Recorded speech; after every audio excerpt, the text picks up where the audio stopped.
আসসালামু আলাইকুম রহমতুল্লাহি ওয়া বারাকাতুহু। উম্মে নুসাইবা জানতে চেয়েছেন, সন্তান প্রসব হওয়ার পরে 40 দিন আগে কি নামাজ পড়া যাবে না?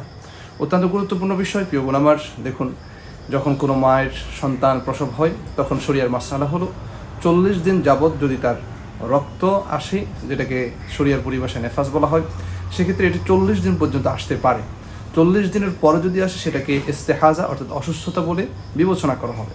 এখন কোনো ব্যক্তির যদি 3 দিনের মাথায় রক্ত আসা বন্ধ হয়ে যায়, অথবা 10 দিনের মাথায় এসে রক্ত বন্ধ হয়ে যায়, অথবা 15 দিন বা 20 দিন বা 30 দিন বা 35 দিনের মাথায় যদি রক্ত বন্ধ হয়ে যায়, তাহলে ওই 35 দিনের পর থেকে তাকে নামাজ পড়াটা আরম্ভ করতে হবে। অর্থাৎ স্বাভাবিকভাবে চলাফেরার মধ্যে তার সহবাস বা নামাজ, রোজা, হজ, জাকাতের যে হুকুমটা হয় সেটি 40 দিনের ভিতরে যদি 3 দিনের মাথাও যদি তার নেফাস আসা বন্ধ হয়ে যায়, তখন থেকে তাকে নামাজ কন্টিনিউ করতে হবে।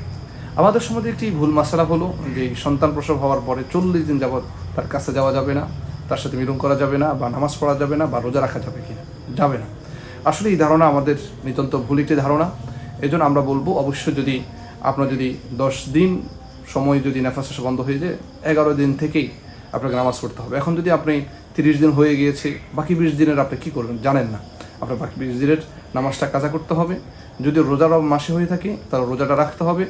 আশা করছি বিষয়টি বুঝতে পেরেছেন। সার্বমোট কথা হলো, এখন সেক্ষেত্রে আপনার 40 দিনের পরও যদি রক্ত আসে, তারপরেও কিন্তু নামাজ পড়তে হবে। কিন্তু 40 দিনের আগে যেই দিনে রক্ত বন্ধ হয়ে যাবে, নাফাস বন্ধ হয়ে যাবে, সেদিন থেকে নামাজ, রোজা স্বাভাবিক অবস্থা আমরা কন্টিনিউ করবো।